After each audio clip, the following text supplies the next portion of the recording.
সকলোকে নমস্কাৰ জনালোঁ। আজি মই দেখুৱাব বিচাৰিছোঁ কলডিলৰ আচাৰ কেনেধৰণে বনোৱা হয়। কালি আপোনালোকক কৈছিলোঁ যে একেটাই ভিডিঅ'তে মই দীঘল হৈ যাবৰ বাবে চুটিকৈ দিছোঁ। এয়া চাওক, প্ৰথমতে কাটি লোৱা কলডিলখিনি এতিয়া মই বইল কৰি ল'ম। আৰু কলডিলৰ আচাৰ বনাবলৈ যিকোনো কলৰ কলডিলেই ব্যৱহাৰ কৰিব পাৰি। প্ৰথমতে অকণমান নিমখ দি বইল কৰি পানীটো পেলাই দিব লাগে। তেতিয়া যিটো ক'লা ক'লা দাগটো থাকে সেই দাগটো আঁতৰি যায় আৰু কলডিলখিনি চফা হৈ পৰে, ধুনীয়া হৈ পৰে। আহক তেনেহ'লে আজি মই কলডিলৰ আচাৰখিনি কেনেধৰণে বনাইছোঁ আপোনালোকে চাই যাওক। কি মছলা ব্যৱহাৰ কৰিছোঁ সেয়াও চাই যাওক। আপোনালোকে সম্ভৱ হ'লে বনাব পাৰিব। আৰু যেতিয়া কলডিল নাথাকে আচাৰ খায়ে কলডিলৰ আচাৰ সোৱাদ ল'ব পাৰিব। এতিয়া মই দেখুৱাইছোঁ কি মছলা ব্যৱহাৰ কৰিছোঁ। এয়া বগা সৰিয়হ, লগতে আছে অলপ ধনিয়া গুটি গোটা হৈ আছে। আৰু ঘৰতে কিছু মছলা মই ৰেডি কৰি ৰাখোঁ, যেনে ধৰক চক গুটি, মেথি গুটি, ধনিয়া গুটি, বিভিন্ন ধৰণৰ গোটাকৈ পিচি চাওক ৰেডি কৰি ৰাখোঁ। নিমখ আৰু হালধি সোৱাদ অনুসৰি। ৰেড চিলিটো অকণমান ৰংটো ধুনীয়া হ'বৰ বাবে দিছোঁ, কাশ্মীৰ ৰেড চিলি দেই। আপোনালোকেও দিব। কাশ্মীৰ ৰেড চিলিটো বৰ বিশেষ জ্বলা নহয়, কিন্তু ৰংটো ধুনীয়া হ'বৰ বাবে দিব পাৰে। আচাৰতো দিবই লাগিব জানেই। এই যে ধনিয়া গুটিকেইটা মই মিহি নকৰাকৈ দিছোঁ আজি, মিহি কৰাটো অলপ দিছোঁৱেই, গোটাকৈও দিছোঁ। গোটা মছলা ব্যৱহাৰ কৰিলে আচাৰখিনি বৰ ধুনীয়া হয় চাবচোন। লগতে মই নহৰু অলপ থেতেলিয়াই লৈছোঁ। এয়া কলডিলখিনি এটা খৰাহীত উলিয়াই দিলোঁ।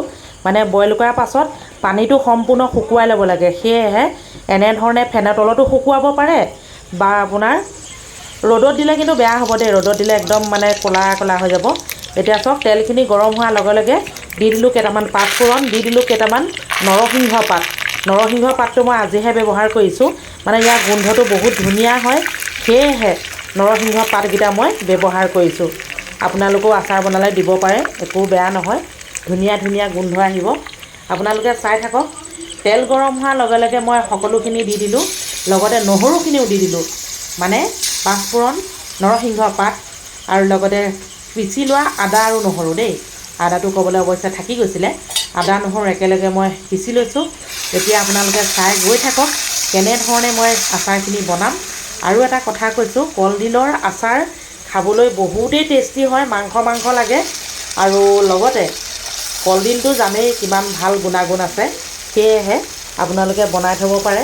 কল পচলা আচাৰ কেনেধৰণে বনায় সেয়াটো দেখুৱালোৱেই। এতিয়া মই খুব ধুনীয়াকৈ বৰ ধুনীয়াকৈ কলডিলখিনি ভাজিম।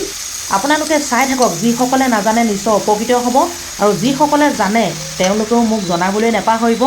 এতিয়া মই যিখিনি মছলা লৈছিলোঁ সেইখিনি যোগ কৰি দিম। চাওক অলপ ভজাৰ পাছত বগা সৰিয়হ, ধনিয়া গুড়া, লগতে মই ঘৰতে মিহি কৰি লোৱা কিছু মছলা, হালধি, নিমখ, ৰেড চিলি সকলোখিনি যোগ কৰি দিলোঁ।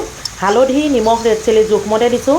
বগা সৰিয়হ, বাকী যিখিনি মছলা আপোনালোকে দেখিলে যে সেইখিনিও মই ডাঙৰ চামুচেৰে 2 চামুচ দিছোঁ। কিয় কওকচোন, কলডিল আধাখিনি মই কালি আপোনালোকে দেখিলে বাঁহৰ গাজৰ লগত ভাজি পেলালোঁ, আৰু আধাখিনি এনেধৰণে আচাৰ বনাই আপোনালোকক দেখুৱাইছোঁ। বন্ধু বান্ধৱীসকল, মই প্ৰতিটো ভিডিঅ'তে কোৱাই হয় যে মই টোটেল 100 বিধ আচাৰ বনালোঁ। আচলতে কি আচাৰ বনালোঁ আপোনালোকে চাবইগৈচোন, নিশ্চয় দেখিবলৈ পাব। বিভিন্ন ধৰণৰ শাক পাচলি, বিভিন্ন ধৰণৰ ফল মূল আৰু বিভিন্ন ধৰণৰ আচাৰ বনাব পৰা সামগ্ৰী লৈ মই আচাৰ বনালোঁ, আৰু লগতে আপোনালোকলৈ আগবঢ়াই থৈছোঁ। আপোনালোকে চাব। এতিয়া মই এনেধৰণে অলপ সময় ভাজি আৰু লগতে শেষত ভিনেগাৰ অলপ মিশ্ৰণ কৰিম। কিন্তু তাৰ আগতে এই ভোট জলকীয়াকেইটা দেখিছেনে, মিক্সিৰ সহায়ত মিহি কৰি লৈ ইয়াত এতিয়া পিচি দিম, অলপ ভাজি দিম, পানীটো সম্পূৰ্ণ শুকুৱাই দিম। পানী থাকিলে আচাৰ ভাল হৈ নাথাকে। এয়া চক গুটি, গোন্ধটো ধুনীয়া হ'বৰ বাবে দিছোঁ।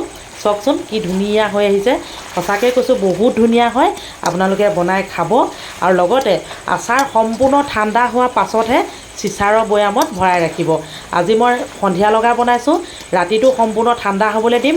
তাৰ পাছত এটা চিচাৰৰ বৈয়াম চাফাকৈ ধুই ল'ম, যিটো বৈয়ামত পানী অলপো লাগি থাকিব নিদিওঁ, আৰু কটন কাপোৰে মুচি ল'ম। তাৰপাছত আচাৰখিনি ভৰাই থ'ম। ওপৰতে ভিনেগাৰ অলপ আৰু লগতে ওপৰতে সৰিয়হৰ তেল অলপ দি থ'ম। মাজে মাজে ৰ'দত দি থাকিম। আচাৰ ধুনীয়া হৈ থাকিব। এয়া চাওক, পিচি পেলাই মই ভোট জলকীয়া মিশ্ৰণ কৰি দিলোঁ। আচাৰ জ্বলা হ'লেহে খাই ভাল লাগে, নহয়নে বাৰু? আপোনালোকে জনাবলৈ নেপাহৰিব কলডিলৰ আচাৰ বনোৱা পদ্ধতিটো কেনেকুৱা লাগিলে। যদিহে সম্ভৱ হয় আপোনালোকেও বনাব। আগতে যিটো কলডিলৰ আচাৰ মই দিছিলোঁ সেইটো পদ্ধতি বেলেগ, এইটো পদ্ধতি বেলেগ। এতিয়া মই ফেনৰ তলত থৈ দিছোঁ, কেনেকুৱা লাগিলে জনাবলৈ নেপাহৰিব।